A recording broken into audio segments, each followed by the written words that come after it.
traditional people with a traditional background and the mountains and everything. And this is the focus group discussions before the tribunal that we held with these women before they presented their testimonies. These are their homes. So the pictures in the hotel are just for one day, and this background shows it. Good evening. My name is Rehana Khilji, and I am from Pakistan.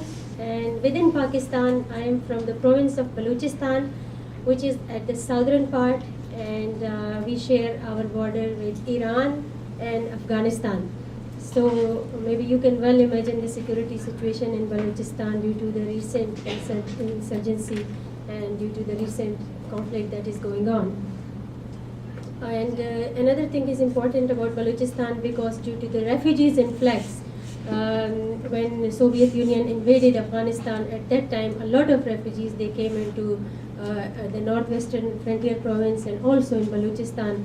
So we had this tremendous pressure. Whenever anything happens in Afghanistan, definitely it has a lot more effect on our province and the northwestern province because we are the same people, the same language and everything, but it's just when the British they left the subcontinent, so the Durand line that was divided both Afghanistan and Pakistan. But on both borders in these two provinces and in Afghanistan, predominantly the people who live, they share the same cultures. So whenever there is any problem across the border, we have to bear the burden. I work for an organization that is a local organization that is called HOPE, Humanitarian Organization for Poverty, Eradication and Environment. Here I am representing the GCAP, Global Call to Action Against Poverty, and specifically the Feminist Task Force of the GCAP.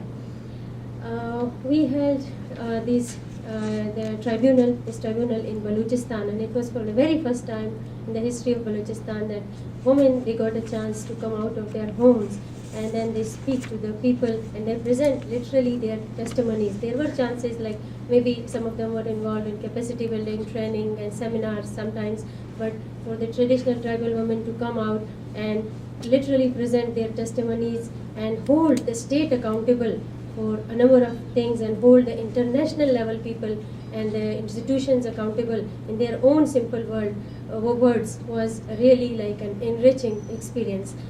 And there were women who were really enthusiastic and they wanted to come, but due to the social taboos or due to the security reason, the ones who were not allowed to come from their public place to the from their private place to the public sphere, then we had to extend this facility to them that they were interviewed in their homes.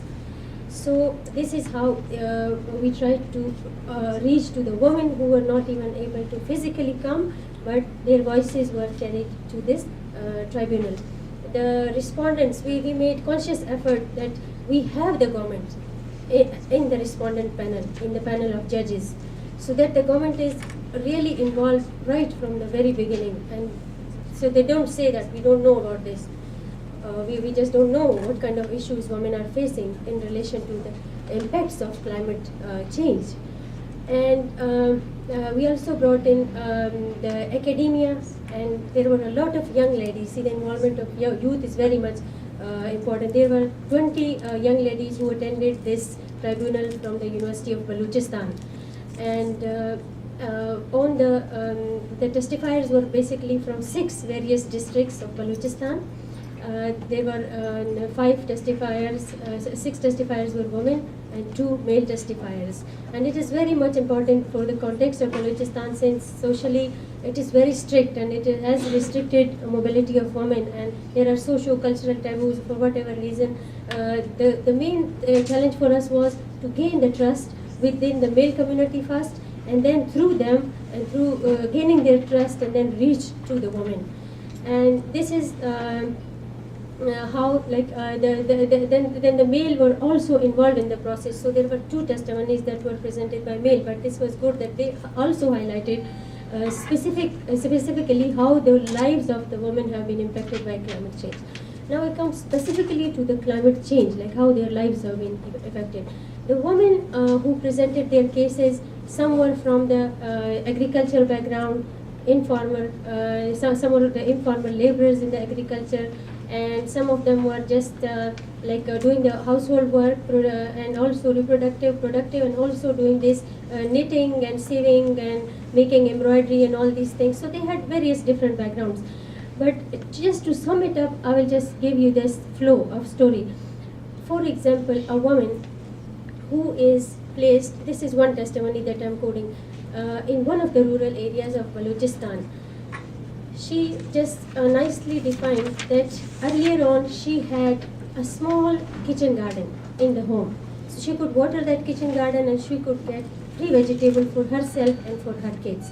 This is maybe you can say 15 to 20 years ago, not very far away. And then she had 1 or 2 sheep in the house as a livestock, so the sheep could have feed her children with the milk, and also had the byproduct, and she could use the byproduct for the carpet weaving or for making sweaters or whatever. So there were a lot of benefits attached to this little livestock. And her husband, he worked in the field outside as an informal agricultural laborer. But the climate change, like the rise in the temperature and the prolonged drought that struck Balochistan a few years ago, and it is still existing, simultaneously what happened that the water level, underground water level went down, and there isn't enough rain. So people, the orchards of the people, the orchards started to dry up, and orchards were the basic prime livelihood source for these people. And now what happens, the man, he loses the job outside when he's working in the field, and the woman, she has to give up with the kitchen garden because due to the water scarcity, she loses some of her power. Like she was empowered, like she could have free food within her own home, and then if she wants something from the market, maybe flour or anything else, she could always exchange these things with the neighbors, and then they could give her something. So she was slightly empowered. But what happens is she slightly loses this thing, the power that is attached to the economic benefits that earlier she was getting on. Plus, now she is subject to a different situation. Now the man, he leaves the home and he goes to the city for the search of a job. So either for the family there are two situations. Either the woman, she becomes the household head and now she is taking additional burden. Now there are more chances that she might be subject to a different kind of violence because she's always remained inside the house. And when she becomes the head of the household, she will go outside. So the world that she is not familiar with, definitely, I mean, she's not well prepared for that kind of a world. So there are chances, a lot of chances of violence of different kinds. And then in the situation where we are, a woman is supposed to be modest, noble, and not complaining and all this. So, and even she is not aware of the laws and the policies that protects her. So there are so many things. See, poverty and the violence, we can see one connection right now over here.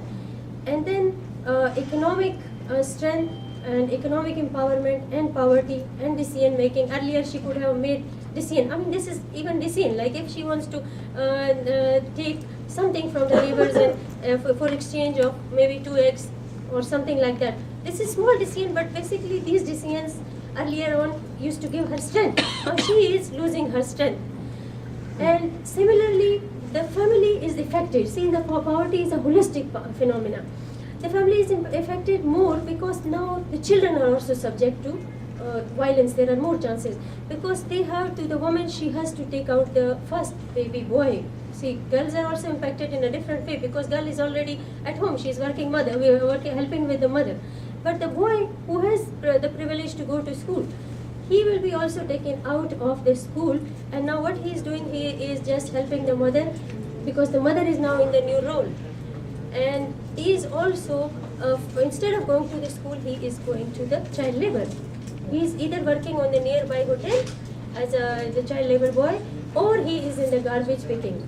So these are the practical stories of Balochistan, the area from where I come. And similarly, there are other issues. For example, we are losing our indigenous skills.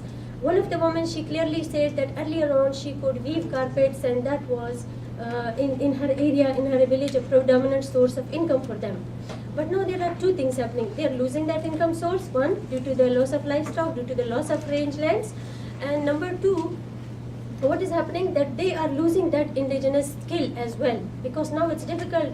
Now it doesn't mean anything for the elderly women to transfer those skills to the younger generation. So we are losing things with the time, and we understand, we know that climate change and the environmental degradation is very much connected to the growing poverty in the region. And women, they being the caretakers of the primary natural resources, now are being affected more as compared to men, because these examples that I have given is that they are losing their existing power.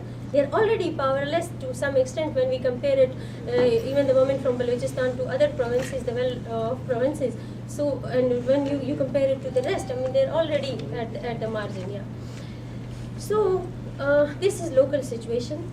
And one more quick example that I want to share is that there were